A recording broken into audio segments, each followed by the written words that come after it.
Assalamualaikum warahmatullahi wabarakatuh. Halo sahabat cerita Nusantara Channel, selamat datang kembali di tempat di mana kita menelusuri kisah-kisah legenda, sejarah, misteri, dan budaya Nusantara yang penuh makna.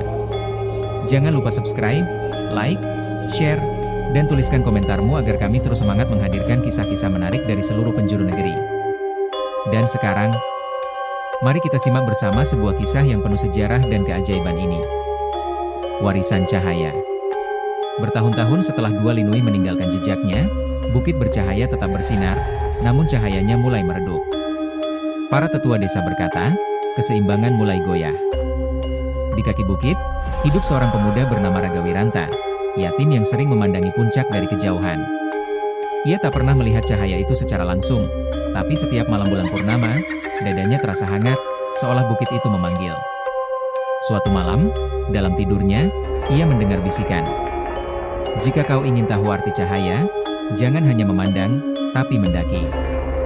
Ia terbangun dan segera menapaki jalan menuju bukit. Angin menuntunnya, bintang seakan jadi lentera. Di tengah kabut, ia melihat dua cahaya lembut, keemasan dan kehijauan, menyatu dalam harmoni. Apakah kalian Dua Linui yang diceritakan? Bisiknya. Cahaya itu berubah menjadi dua sosok samar.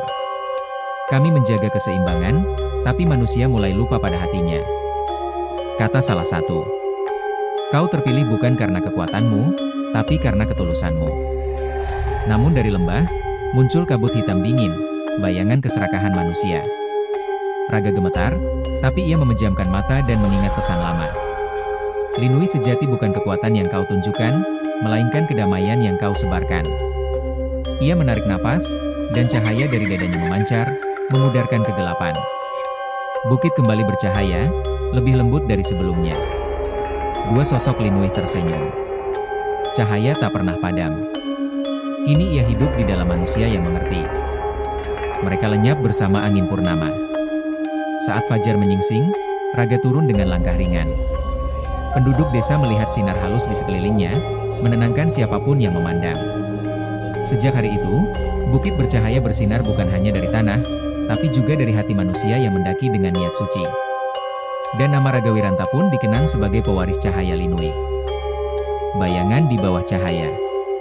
Sejak Ragawiranta menjadi pewaris cahaya Linui, bukit bercahaya kembali bersinar lembut setiap malam purnama. Orang datang dari jauh, membawa doa dan harapan. Tapi semakin banyak yang datang, semakin banyak pula yang ingin memiliki keajaiban itu. Di antara mereka, muncul seorang bangsawan bernama Adipati Suraatmaja, cerdas, namun haus akan kuasa. Ia percaya cahaya bukit bisa dijadikan sumber kekuatan untuk menundukkan kerajaan-kerajaan lain. Dengan pasukan dan penasehat spiritualnya, ia datang mendekati desa. Bukit itu milik negeri, katanya lantang. Dan aku akan menjaganya, dengan caraku sendiri. Penduduk ketakutan. Mereka meminta Raga turun tangan. Namun Raga hanya berkata pelan. Cahaya tak bisa dimiliki. Ia hanya mau tinggal pada hati yang bersih. Tapi Adipati tak mendengar. Ia memerintahkan prajuritnya mendaki. Langit mendadak gelap, angin menggulung, dan langkah mereka berat seperti diseret bumi itu sendiri. Di puncak bukit, Adipati menancapkan tongkat peraknya ke tanah, berteriak. Tunjukkan dirimu, wahai cahaya. Tanah bergetar. Dari celah bebatuan muncul kabut hitam, bayangan lama yang dulu hampir menelan bukit. Kabut itu menyusup ke dalam hatinya, mengubah matanya menjadi kelam. Raga muncul di antara cahaya. Berhentilah, Adipati. Cahaya bukan untuk diperintah. Kau hanya anak desa. Apa hakmu menentangku? Raga menatapnya lembut. Aku tak menentangmu. Aku hanya ingin mengingatkan, bahwa kekuatan tanpa ketenangan akan menjadi kegelapan. Adipati mengangkat tongkatnya, namun sinar dari tubuh Raga menyelimuti seluruh bukit. Kabut hitam berteriak, terbakar oleh cahaya yang lahir dari kedamaian. Ketika kabut lenyap, Adipati terjatuh, tubuhnya lemah, matanya menitikkan air. Aku hanya ingin diingat, bisiknya. Kau akan diingat, jawab Raga lembut, bukan karena kekuasaanmu, tapi karena kau telah belajar menyerah pada cahaya. Sejak malam itu, bukit bercahaya tak lagi hanya menjadi tempat suci, ia menjadi cermin bagi hati manusia. Siapapun yang datang dengan keserakahan, akan melihat bayangan gelap dirinya sendiri. Namun yang datang dengan ketulusan, akan merasakan kedamaian yang tak bisa dijelaskan dengan kata. Dan di puncak yang sunyi itu, konon kadang terlihat dua cahaya berdiri di sisi Raga, para linuih lama yang tersenyum, menjaga keseimbangan antara dunia dan batin manusia. Tahun-tahun berlalu sejak peristiwa di Bukit Bercahaya. Raga Wiranta hidup sederhana di desa, namun sinar lembut di matanya tak pernah pudar. Setiap bulan purnama, ia berjalan naik ke puncak, duduk diam hingga fajar, seolah berbicara dengan cahaya itu sendiri. Penduduk mulai menyebutnya sang penjaga bukit. Mereka percaya, selama Raga ada, desa akan selalu tenteram. Namun waktu tak pernah diam.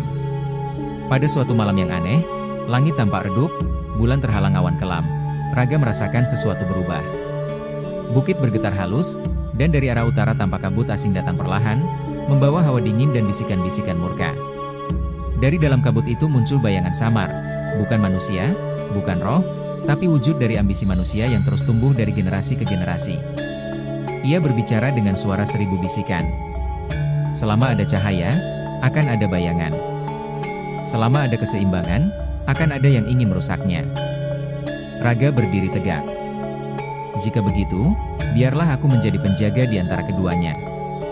Ia menutup mata, mengingat semua ajaran para linuih, keseimbangan, ketulusan, dan kedamaian. Cahaya dari dadanya menyala, kali ini lebih terang dari sebelumnya. Tapi bukannya melawan, ia memeluk kabut itu, menyatukan terang dan gelap dalam satu napas panjang. Langit bergemuruh, bumi bergetar, dan cahaya purnama menembus awan, jatuh tepat ke puncak bukit. Dalam cahaya itu, tubuh Raga perlahan menghilang, meninggalkan jejak sinar yang berputar lembut di udara. Keseimbangan tidak dijaga dengan kekuatan, tapi dengan pengorbanan.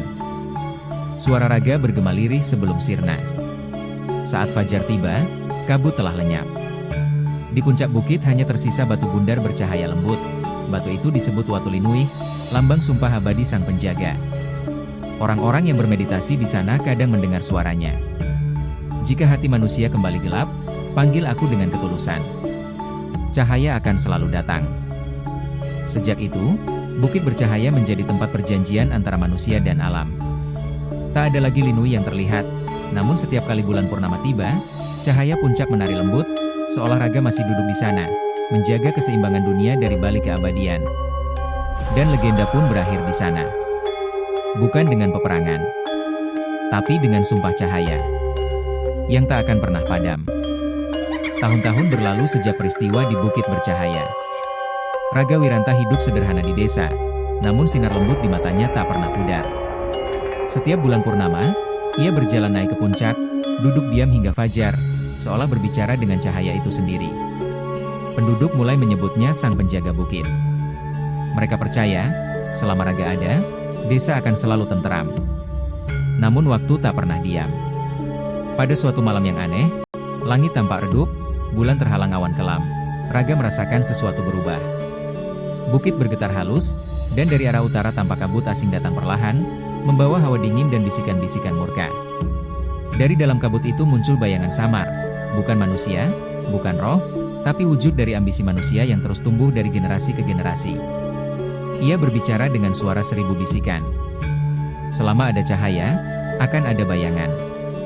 Selama ada keseimbangan, akan ada yang ingin merusaknya. Raga berdiri tegak.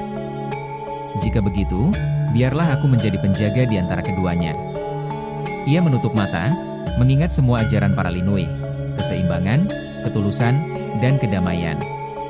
Cahaya dari dadanya menyala, kali ini lebih terang dari sebelumnya. Tapi bukannya melawan, ia memeluk kabut itu, menyatukan terang dan gelap dalam satu napas panjang. Langit bergemuruh, bumi bergetar, dan cahaya purnama menembus awan, jatuh tepat ke puncak bukit. Dalam cahaya itu, tubuh Raga perlahan menghilang, meninggalkan jejak sinar yang berputar lembut di udara. Keseimbangan tidak dijaga dengan kekuatan, tapi dengan pengorbanan. Suara Raga bergema lirih sebelum sirna. Saat fajar tiba, kabut telah lenyap. Di puncak bukit hanya tersisa batu bundar bercahaya lembut. Batu itu disebut Watu Linuih, lambang sumpah abadi sang penjaga. Orang-orang yang bermeditasi di sana kadang mendengar suaranya. Jika hati manusia kembali gelap, panggil aku dengan ketulusan. cahaya akan selalu datang. Terima kasih sudah menonton. Jangan lupa subscribe, like, share, dan komentarkan pendapatmu tentang kisah ini. Apakah kamu percaya bahwa setiap kota di Nusantara memiliki penjaganya sendiri? Sampai jumpa di kisah berikutnya, hanya di Cerita Nusantara Channel. Wassalamualaikum warahmatullahi wabarakatuh.